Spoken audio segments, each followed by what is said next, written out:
Let me come to Appiah Danquah. In fact, I must really thank Nana here for the education he gave to Akoko. After listening to him, I'm more than convinced that the biggest problem Akoko has had is the very negative Machiavellian politics we do in this country. Because prior to when government took over, when I say government took over, you know right now, cocoa farmers themselves cannot export their cocoa. No matter how powerful you are, by all means, you need to sell your cocoa to government. Yeah. Now, prior to that intervention by government, cocoa farmers were the rich people in this country. I'm an Ashanti boy, I'm a Kumasi boy. When you go to Bantama, you go to Asafo, you go to Ashtown, the huge mansions there where cocoa were owned by cocoa farmers. Today, we are talking about cocoa farmers being so poor that the average age of cocoa farmers is 64 years. My father himself was a cocoa farmer. Okay. Before he was 30 years, he was already general secretary of the what's called United Ghana what's called Farmers Council. You understand? And he was general secretary of Farmers Council even when he was not even 30 years. Because in time past, cocoa farming was so attractive to the young people of this country. Why? Because it was your surest way of legitimately creating wealth. Now, we know cocoa farmers, because of the wealth they created, because mind you, this country's economy is a cocoa economy. And because it's a cocoa economy, you see in how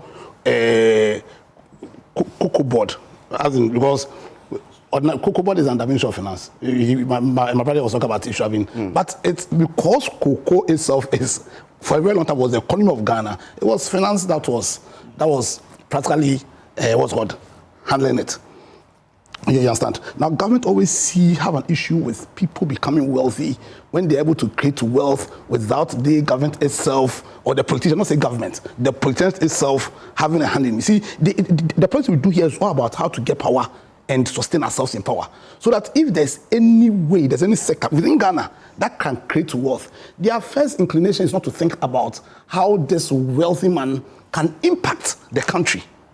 Their first inclination is, hey, this guy may use his wealth to change regimes. Okay. Because this policy about government only buying cocoa and then government giving cocoa pricing, which was significantly lower than what they get market price, was because during Nkrumah's time, he felt that the farmers were backing the other time NLM. And so let me cut the farmers and I'll have control over the NLM. And that thinking since that time is what has killed cocoa, which potentially could have transformed Ghana. That's the problem. You see, we should say it as it is. And I agree with you. No, but that's the problem. And it's not just with cocoa. You go to the timber industry and the timber merchants are facing the same problem.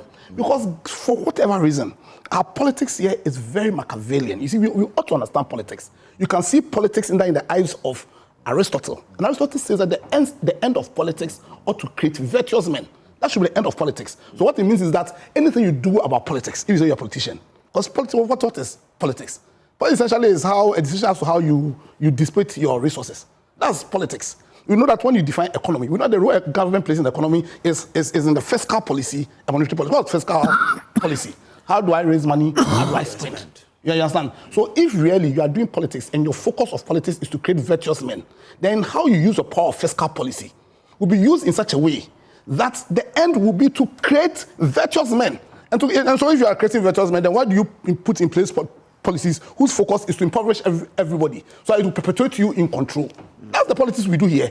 And unless we change our politics, unless we do politics in the proper means, unless we do politics whose purpose is to create virtuous men, to create strong men, to create rich men, wealthy men, for the good of all of us, then we'll be because you see, because government has the power to do that, right? And that's what I'm saying. Government has the power to create. It has. You understand? Now, I know your problem is, so they're saying all these reforms. The question is, how committed are they? Because we've seen so many of these reforms. How committed are you to these reforms? How committed are you? Is there a case of, okay, people are in opposition in the wings. They failed radically when they had the chance. And yet, when they see cocoa, the cocoa problem, their focus is not in how can we solve this problem so we create virtuous men. Their issue is how do we capitalize on this to bring ourselves back to power. And you see the inconsistencies in their arguments there. Then those also in power also, okay, this is a problem. How do we use PR to solve this problem? And so you asked a very good question. For the past 1 year, did we not have the cocoa in what's called problems?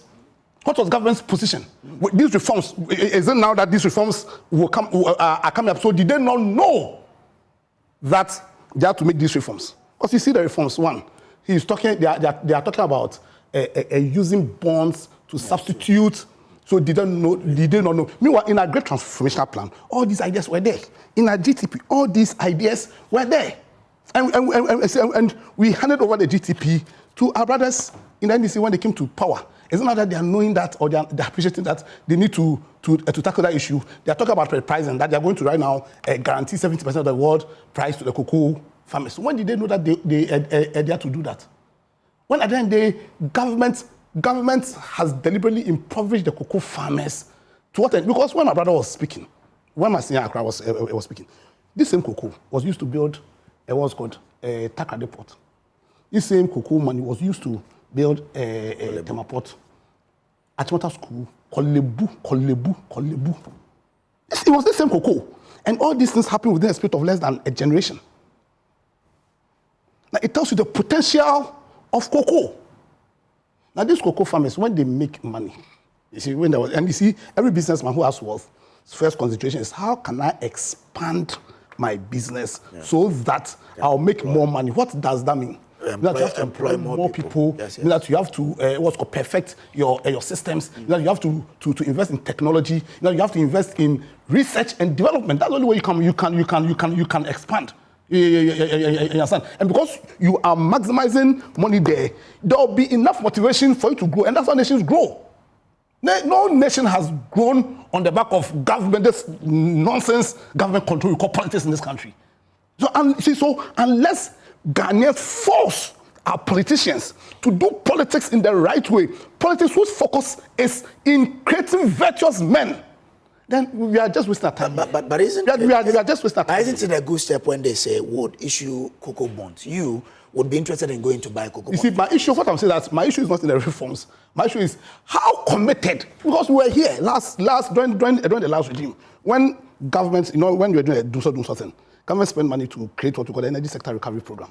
And in that program, they identified the problem and proposed the solutions and said in that program that by 2023, if they go through with what they were saying, we won't have energy, our energy sector will be financially viable. So why are we still in debt? It boils down to the same issue, commitment. So it's not about, Masih Akrai also said, and I agree with him 100%, that the ex-president kept on saying, Gagisbergen economy, there's a need for us to transform from the Gagisbergen economy. And he's not the only person who has said that. We've heard the Gagisbergen, because I was also in Achimota school, I was in Jibega House. So anytime they talk about Gagisbergen economy, I think about Gagisberg. You were trained to service there. You understand? And they keep on saying Gagisbergen economy. And when they get the power, then they start thinking about chop economy. You see, the Gagisbergen economy immediately becomes chop economy. So the issue is not about how important or the potential of these reforms. For me, that's not the issue. We all know about these, about the need for these reforms. In fact, he didn't even add what's called a deregulation of the sector. That's also very critical. It must be deregulated.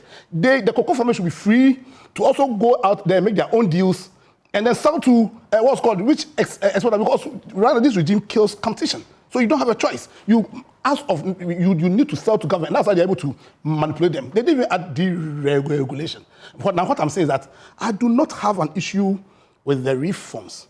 My issue has to do with commitment. Do I believe, do I trust that having come out with these reforms, they have the commitment, they do politics, they do the politics that will make them carry out with these reforms? And the answer to that is no.